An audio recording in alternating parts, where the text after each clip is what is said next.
Seven Truth. أعوذ بالله من الشيطان الرجيم. بسم الله الرحمن الرحيم. وأن الحمد لله هذا رب العالمين صراط والصلاة والسلام على أشرف المرسلين سيدنا محمد وعلى آله وصحبه وسلم تسليما كثيرا وبعد. أيها الإخوة المستمعون والمستمعات إلى قناة سيفن تريف، نرحب بكم مرة أخرى في هذه الحلقة المباركة الطيبة، وباستضافة كل من الأخوين الأخ الشيخ محتار كبي والأخ محمد أستاذ محمد جوف. وإن شاء الله في هذه الحلقة سنتحدث فيما يتعلق عن فضل وفضائل العشر أواخر من شهر رمضان. mbokk yi ginnaaw bu ñu sante borom bi subhaanahu wa taala julli ci yonent bi sallallahu alayhi wa sallam, ñu leen di nuyu, di leen invité, di leen dalal ci tey suñu émission bi nga xamante ne nii ñu ngi koy defee ci seen télévision bi nga xamante ne nii moom ngeen tàmm di ko seetaan di ànd ak moom durant koor gi, te mooy Seven Truth, ak seen émission bi nga xamante ne ni moom lañ leen tànnal te mooy Sen Sabil. comme ni ngeen ko xamee rek Sen Sabil ubbiloon leen ab yoon bu am solo boo xamante ne nii day jëm ci waxtaanu koor. waxtaanu koor nag comme niñ ko baaxoo defee rek chaque jour rek ñu am ay meññeet yoo xamante ni dañ leen di watt ci tool bi nga xamante ne nii mooy toolu koor, di tool bu yaatu, nekk tool bu bari meññeet. tey nag ñu am sens dalal suñu ñaari mbokk yi nga xamante ne nii macha allah ñu ràññeeku lañ ci réew mi, ñu ràññeeku lañ ci mbiru diine, te ñun ci xamee lañ ak ci li nga xamante ne nii mooy langue arabe. ki nga xamante ne nii moom féetee ndeyjoor di Cheikh Makhtar Kébé, nekk koo xamante ne ni ko ràññeeku la ci béréb woote jëmale ci borom bi subhaanahu wa taala bil xikmati wal mawizati al xasana. ñu am suñu ndeyjoor suñu càmmoñ ñu am mbégte di dalal oustaz Mohamed Diouf mi nga xamante ne ni encore ko ràññeeku la ci bérébu woote jëmale ci borom bi subhaanahu wa taala. ñoom ñaar ñëpp nag suñu xoolee dañuy gis ne daanaka ay ndombu tànk yu rëy la ñuy gàddu ci réew mi. ki nga xamante ne nii mooy oustaz de Cheikh Makhtar Kébé nekk koo xamante ne nii moo jiite benn mbootaay boo xamante ne nii boot na luy tolloog 40 lu teg ci ay mouvement islamique, moo ko jiite fii ci Sénégal te ñu leen tuddee riche. ñuy am mbégte bu baax a baax di am sens bu baax a baax dalal ko si télévision bi nga xamante ne nii mooy Seven Truth, pour rek ñu am ay tomb yoo xamante ni dañ koy waxtaanee ak moom lu jëm ci ngëneel yi nga xamante ne nii fan yu mujj yu ci weeru koor bi am na ko. comme encore ki nga xamante ne nii moo nekk suñu càmmoñ di oustaz Mohamed Diouf, nekk ku ràññeeku ci jàngale arab, nekk fee ci institut islamique fee ci biir Dakar, yor fa lépp loo xamante ni dafa jëm ci jàngale bi. kon ñooñu suñu amee tey invité leen ñu ñëw fekk ci ñu ànd ak ñun ci émission bi, dañ ciy kontaan bu baax a baax. kon duma def rek lu dul bàyyi ki nga xamante ne mooy Cheikh Makhtar incha allah mu nuyoo leen sargal leen incha allah fal yatafaddal. alhamdulillah wasalaatu wasalaamu ala rasulillah wa ala alihi wa sahbihi wa sallim tasliman kasira wa baad assalaamu aleykum wa rahmatullah. oustaz Saleh ñoo ngi lay delloo nuyoo, di nuyu ñi nuy suivre ci télé bi ci programme bu am solo bi di Sen Sabil, di nuyu sunu mbokk di sunu doomu ndey oustaz Mohamed Diouf mi ñu bokkal barab bi, di ñaan yàlla mu defal ñu tawféex ba nga xam ne dinañ fi wax loo xam ne dana jariñ ñu nuy topp, di ndokkeel ñu nuy topp yépp ci tàmbali koor gi ak dëgmal. macha allah jërëjëf waay. incha allah comme niñ ko déggee ci Cheikh Makhtar, kàddu yu am solo yooyu nga xamante ne nii moom la nuyoo mbooloo ñi nga xamante ne nii ñoo ñu ànd ak ñun duñu topp ci émission Sen Sabil. ñu daal di jox oustaz Mohamed Diouf moom tamit mu daal di nuyoo balaa ñu dugg ci li nga xamante ne nii mooy tomb waxtaanu. alhamdulillahi rabbil alamin wasalaatu wasalaamu ala almabuusi rahmatan lil alamin seydina wa habibina muhammadin sallallahu alayhi wa sallam wa ala alihi wa sahbihi wa man tabi'ahum bi ihsani ila yawmi din. mbokk jullit yi, oustaz Saleh ñu ngi lay fay nuyoo di kontaan ci émission bi nga xam ne invité nga ñu ci pour ñu am li ñuy fàttalante ak suñu mbokk yi jullit ñi. ñu ngi nuyu suñu mag suñu kilifa Cheikh Mokhtar Kébé moom mi nga xam ne ku ràññeeku la ci daawal islamia fi Sénégal mu jiite rassemblement islamique du Sénégal ñu ngi cay liggéey ak moom. ñu ngi koy nuyu di ko sargal di kontaan aussi vraiment ci temps bi nga xam ne may nañu ko ba mu ñëw toog sax ñun ci jeetaay bi yàlla na ko yàlla fay loolu yiw incha allahu rabbi. di nuyu képp koo xam ne yaa ngi ñuy seetaan ci émission Salsabil réellement aussi ci 7 Street bi nga xam ne mooy télé bi nga xam ne moom la ñu bëri safoo di ko suivre incha allah. macha allah jërëjëf waay oustaz Mahamad kàddu yi leer na te jotali na vraiment ñuy beesalaat suñ kontante si wuyu si bi nga xamante ni nii yan ñaar ñëpp def ngeen ko tey ñëw wuyu si ñu ci fi nga xamante ne nii mooy 7 Street si émission bi nga xamante ne nii bu koor gi tàmbale ba léegi ñu ngi ko baaxoo di ci ànd ak mbokk yi nga xamante ne nii ñoo ñuy suivre tey nag mbokk yi ñu indi leen tomb bu am solo comme niñ ko xamee borom bi subhaanahu wa taala lu muy wax ci alquran naan wa rabbuka yaxluqu ma yashaau wa yaxtaar moom moo sàkk lu ko neex ba pare tànn lu ko neex jagleel ko ay ngëneel yoo xamante ni moo ko soob comme ni mu amee ci weeru koor nga xamante ne nii yàlla moo sàkk fukk ak ñaari weer yëpp tànn ci weeru koor muy weer boo xamante ne nii moo ko gënal ci weer yëpp te ñuy am kontante ndax borom bi subhaanahu wa taala bu mu sàkkee xeet yëpp dafa tànn xeetu yenent bi sallallahu alayhi wa sallam mu gënal ko xeet yëpp mu sàkk bëccëg yëpp tànn bëccëgu arafa mu nekk bëccëg boo xamante ni moo ko gënal ci bëccëg yëpp mu tànn heure yi nga xamante ni mooy waxtu julli yi nekk heure yu ko gënal ci heure yëpp mu tànn guddi mu sàkk guddi yëpp tànn ci guddi laylatul qadr nekk guddi goo xamante ne nii moo ko gënal ci guddi yëpp kon nag yenent bi sallallahu alayhi wa sallam jàngal ñu si ay liggéey yu am solo yoo xamante ne dafa aju ci fukk fan yu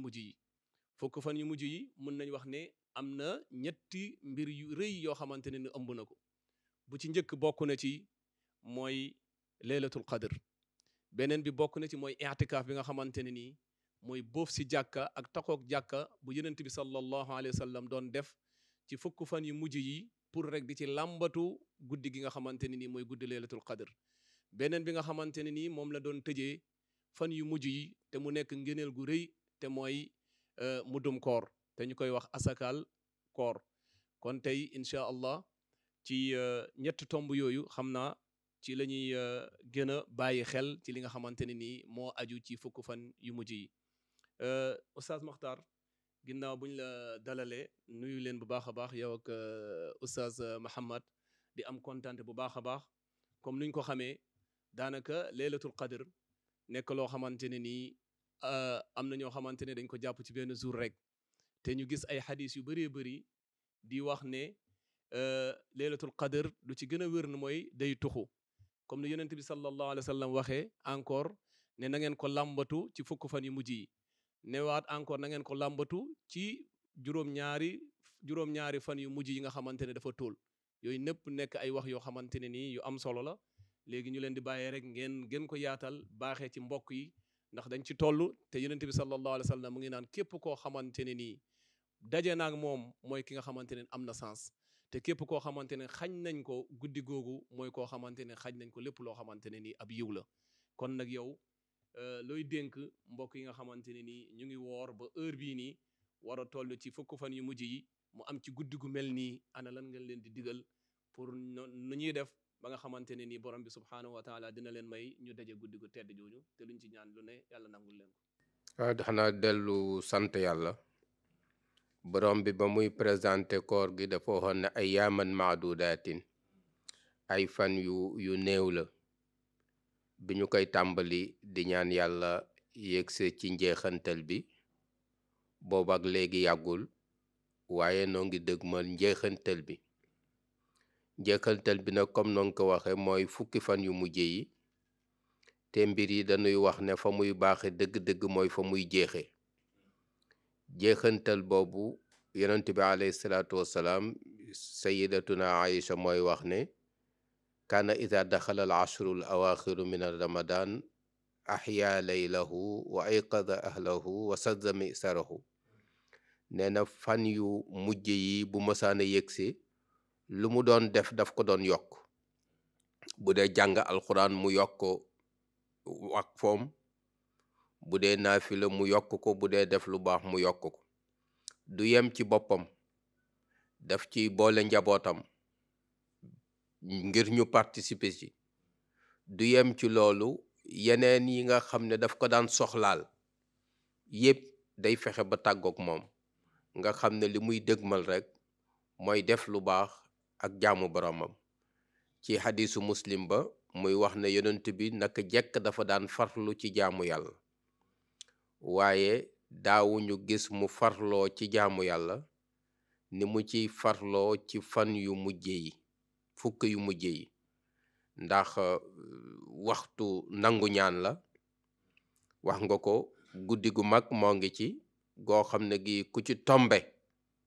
borom bi defar sa mbir. ndax guddi gi rekk li ci yàlla lënk ci ay mbir dafa bare. ndax bokk na ci ne ci la alquran wàcce, te alquran mooy xéewal gu gën a rëy gi yàlla defal nit, surtout jullit, parce que moo koy xamal lii ñu tuddee alhidaaya, di ko gindi. borom bi tudde ko laylatun mubaaraka, inna anzalnaahu fi laylatun mubaaraka, nga xam ne guddi gu barkeel la. guddi googu sax pour wane ni mu barkeele, malaaka yi dañuy dow diggante asamaan ak suuf di ñëw. nga xam ne jibril mi nga xam ne du toujours la fiy ñëw, bu laylatul qadri jógee sax day ànd ak délégation malaaka yi ñu ñëw di wan nit ñi ne ñoo ngi ci ay jamono yoo xam ne yi jamono yu barkeel la, jamono mbaax la, jamono yiw la. guddi jéggaluk bàkkaar la. yonent bi wax ne képp koo xam ne kii guddi laylatul qadr taxaw nga ci,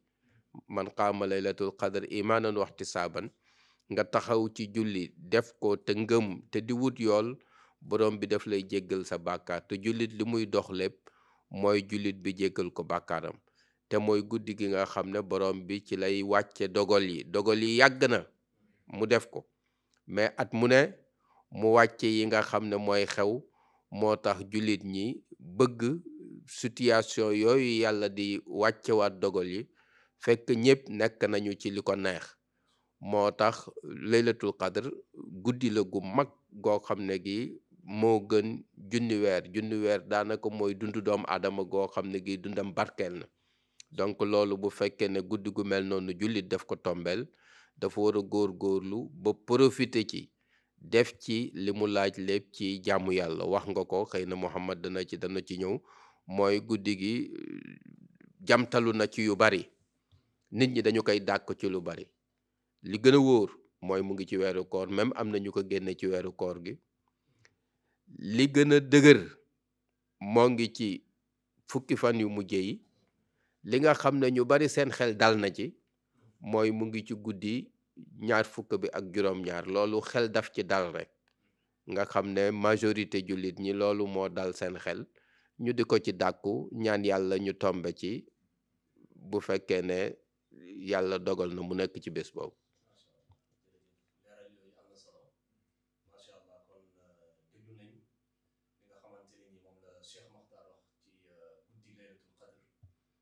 li nga xamante ne ni moo ci aju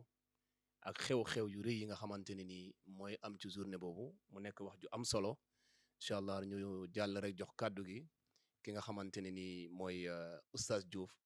moom tamit mu yokkal ñu ci, dollin ñu ci, wax ñu encore laylatul qadr ci wàllu boppam. comme fu oustaz Makhtar daanele, moo di ne am na ay nattukaay, ñii naan day tombeeg guddi 27 nga xamante ne nii ay nattukaay rek la. mu am ay xadis yu bëree bëri yoo xamante ne nii ñëw na di wax ci côté yooyu. am ñoo xamante ne sax dañoo sukkandiku ci saar boobu ñu naan suratul qadr, ne soo doon wàññi aay yu ci nekk, soo ñëwee ba hiya nga xamante ne day joxoñ guddi ga, mu ngi tombeek moo boo xamante ne day tombeek 27e. kon loolu yëpp nekk yoo xamante ne ay nattuwaay la. kon yow oustaz, looy wax ci nattuwaay yi ak loo ciy baaxee mbokk yi. salaamaaleykum wa rahmatullah. ñu delluwaat di nuyu mbokk yi, di kontaan ci li nga xam ne Cheikh Makhtar jot na ko fee leeral ci guddi bu barkeel bi nga xam ne li ñu gën a jàpp mooy mu ngi ci fukki fan yu mujj yi rawatina fukk yi nga xam ne wala bés yi nga xam ne dafa tool ci fukki fan yu mujj yi muy guddi ñaar fukk ak benn bi, guddi ñaar fukk ak ñett bi, guddi ñaar fukk ak juróom wala guddi ñaar fukk ak juróom-ñaar ba guddi ñaar fukk ak juróom-ñeent. xëy na calcul boobu nit ñi def boo seetloo ci saar bi nga xam ne mooy suratul qadr dañuy naan aaya bi ñetti yoon la ci ñëw. aaya bi ñetti yoon la ci ñëw boo compté ni mu tuddati araf yi nga xam ne moo nekk ci laylatul qadri mu ngi lay jox 9 boobu boo ko diviser multiplier ci 3 moo lay jox 27. ñoom foofu la ñu sukkandiku moo tax ñu ne guddi 27 bi la. mais yonent bi sallallahu alayhi wa sallam daaw koon fixé ci benn guddi daf ñoo wax ne nañ ko seet ci fukki fan yu mujj yi. beneen xadis ñëwaat moo wax ne fil awtaar ci bés yi nga xam ne dafa tool ci fukki fan yu mujj yi. mais li gën a wóor ci dundu doomu aadama parce que dafa gàtt mu wóor ko ci fukki fan yëpp bu tombee ci bésu tool yi nga xam ne moom lañ gën a rafet njort ci la nekk mu am ko. bu tombee bés yi nga xam ne du bésu tool te nit ñi gën a rafet njort ne mu ngi ci biir bés yooyu aussi mu am ko. parce que dundu xeetu yonent bi sallallahu alayhi wa sallam diggante benn at la ak ba juróom benn fukki at lu ci yokku rek selon hadis bi dañ naan naafila la. kon yàlla subhaanahu wa taala ci mbaaxam bu defalee xeetu yonent bi sallallahu alayhi wa sallam benn guddi boo xam ne buñ koy calculer dañ naan junni weer la comme ni ko oustaz Makhtar waxee. junni weer boo demee ci mathématiciens yi dañuy naan 83 ans 4 mois la maanaam juróom-ñetti fukki at ak ñetti at ak ñeenti weer. loolu jafe na pour doomu aadama dund ko moo tax bu la yàlla mayee benn année nga am laylatul qadri mooy chance bi nga doon wax sànq day mel ni am nga chance ku dund juróom-ñetti fukki at ak ñetti at ak ñeenti weer ci jaamu yàlla. parce que nit mën na dund juróom-ñetti fukki at ak ñetti at ak ñeenti weer te du jaamu yàlla mais yow boo ko amee ci laylatul qadri day mel ni dund nga ko mais da nga koo jaamu yàlla subhaanahu wa taala. kon loolu mooy li nga xam ne mooy valeur bi nekk ci dàq guddi bi ci fukki fan yu mujj yi. yonent bi sallallahu alayhi wa sallam nag comme ni ko oustaz waxee sànq daan na naafila bi nga xam ne moom la ñu daan commencé koor gi ba ni koor gi jeexee mais fukki fan yu mujj yi da ci daan yokkaat beneen naafila bi ñu tuddee qiyaamu layl mooy taxaw ci guddi gi. daan na ko faral di ko def fukki rakk ak benn wala fukki rakk ak ñett mais dundu doomu aadama bi ak occupation yi mu amee mën na ko bañ a permettre moom mu mën a julli guddi gi yëpp. mais li mu yées war na mën jóg ci guddi gi góorgóorlu julli ci ñaar wala ñetti rakk ba fukki fan yi jeex xëy na sax bu yemee ci laylatul qadri dina ci am ñaari rakk. loolu la ñu doon wax ne mën nañ ko yokk ci li oustaz wax incha allahu rabbi. alhamdulilah dafa mel ni tomb bi nga xamante ne nii mooy tomb ñaareel bi moom la oustaz Mouhammad tàmbale mooy guddi laylatul qadr.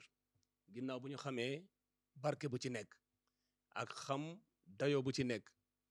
il faut encore ñu xam guddi googu su nekkee yaa ngi koy làmbatu wala bëgg ko dundal ana nan nga koy dundalee yan jëf yooyu mooy jëf yi nga xamante ne nii moom ngay def pour am yool bi nga xamante ne nii moo aju ci guddi gi wala nga xamante ne yool bi dina gën a rëy. kon dañuy delluwaat rek ci Cheikh Makhtar di ko laaj koo xamante ne nii dafay làmbatu guddi laylatul qadr ci fukk fan yu mujj yi comme niñ ko waxee léegi mu nekk loo xamante ne lu am solo la te lu gën mooy nit ki làmbatu ko ci fukk fan yu mujj yëpp bañ ko jagleel benn guddi ndax soo ko làmbee ci fukk fan yëpp moo di ne am nga ko moom ci boppam te amaale nga yeneen jours yi nga xamante ne nii dund nga leen soo gisee borom bi subhaanahu wa taala nëbb ko yeneen bi te wanoon ko loolu yëpp bokk na ci sirru yi te loolu dafa bokk ci yërmande yàlla mu ngi mel ne rek jouru dee ñun ñëpp luñ ko yàlla nëbbu loolu yërmande bu rëy la ci ñun ndax ku nekk si ñun su xamoon jouram rek daanaka su jegee wala mu koy xalaat dootu nekkatu koo xamante ne nii dundam dina jag. beneen bi mooy jouru yawmal xiyaama yàlla nëbb ko loolu tamit yërmande bu rëy rëy la. beneen bi mooy même turu yàlla bu gën a rëy ci tur yi nga xamante ne ni lépp loo ci ñaan mu nangul la yàlla nëbb ko ci biir turam yi ndax su ko feeñaloon ba nit ñu xam ko rek mun nañ ne léegi moom rek la ñuy jëfandikoo bàyyi yeneen tur yi nga xamante ne dootul amati njëriñ te tur bu nekk am na loo xamante ne nii moom la ko yàlla jagleel ci ay ngëneel yu ci nekk. kon dañuy jàllal rek ci Cheikh Makhtar di ko laaj koo xamante ne nii day dundal laylatul qadr wala day dundal fukk fan yu mujj yi pour lamb ci ak jot ci laylatul qadr ana yan jëf yooyu mooy ay jëf yoo xamante ne ni moom nga koy gën a dénk mu nekk ay jëf yoo xamante ne nii moom lay dundalee guddi gi nga xamante ne ni su yàlla defee mu tombee ci rek dina yool bi dina gën a rëy te dina def li nga xamante ne ni moom la yenent bi jàngale yenent bi saxaaba yi doon ko dundalee guddi gi. waaw xam nga yi baax moom dafa bari te jullit toujours fastabiqul xayraat mooy du doylu ci lu baax buntu mbaax yëpp lay jéem a ubbi lu jàppandal ci moom rek mu góorgóorlu ci bu dee fukki fan yu mujje yii koo xam ne kii sa disponibilité may na la ko li ñu bëgg li yonent bi daan def magul islaam yi miinoon ko mooy wéet ci barab di jaamu sa boroom surtout bu fekkoon ne jàkk la ñu tuddee ko l'intikaaf boo koy def nag dafa am programme boo xam ne bii moo nekk ci biir la ca gën ñetti yëf la Oustaz Muhammad wax na ko mooy julli gi nuy bariyal ci guddi gi wa min al-layli fatahajjad bihi naafilatan lak ngay bariyal julli guddi yi delluwaat di jàng alquran mais surtout période ñaan la ñuy bariyal ñaan Aïcha moo laaj yonent bi nag waaw laylatul qadr bi ngay wax rek ak dayo bi nga ko jox nga wax ne képp koo xam ne kii sédd nañ la te sédduñu la ci guddi googu yow yaay ki nu xañ guddi googu bu ma fi fekkee lan lay def mu jox ko ñaan goo xam ne ñaan gu gàtt la mais ëmb na lépp waaw yonent bi daawul joxe ñaan yu compliqué ñaanan yépp dafay doon ay baat yu yem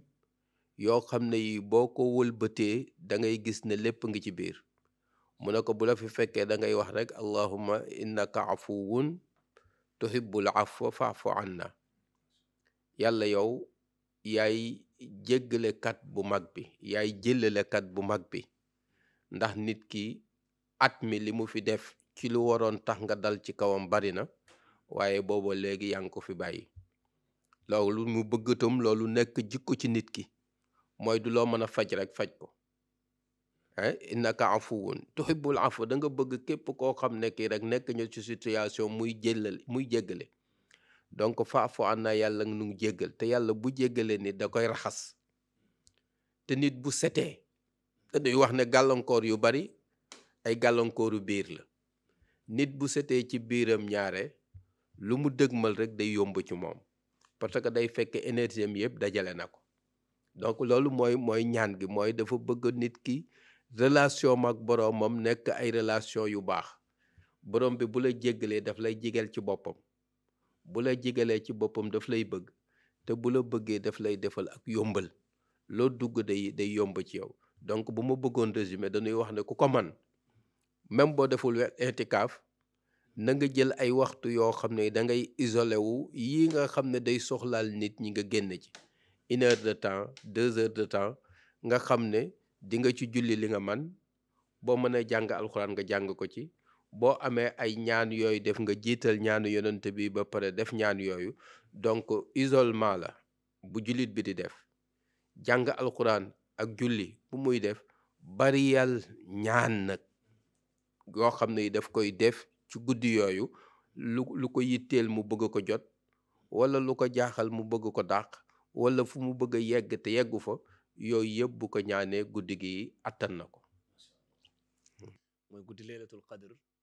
wala fan yu mujj yi képp koo xamante ne nii bu nga ko dundal ni nga koy dundalee lu ci gën a am solo mooy nga wéet comme oustaz Makhtar nu mu ko waxee moo di nit ki su wéetee rek di xalaat ci boppam di xalaat lu mu weesu di xalaat ci ay problème am digganteem ak yàlla digganteem ak nit ñi dina gën a xam lan la manqué ak lan la gën a soxla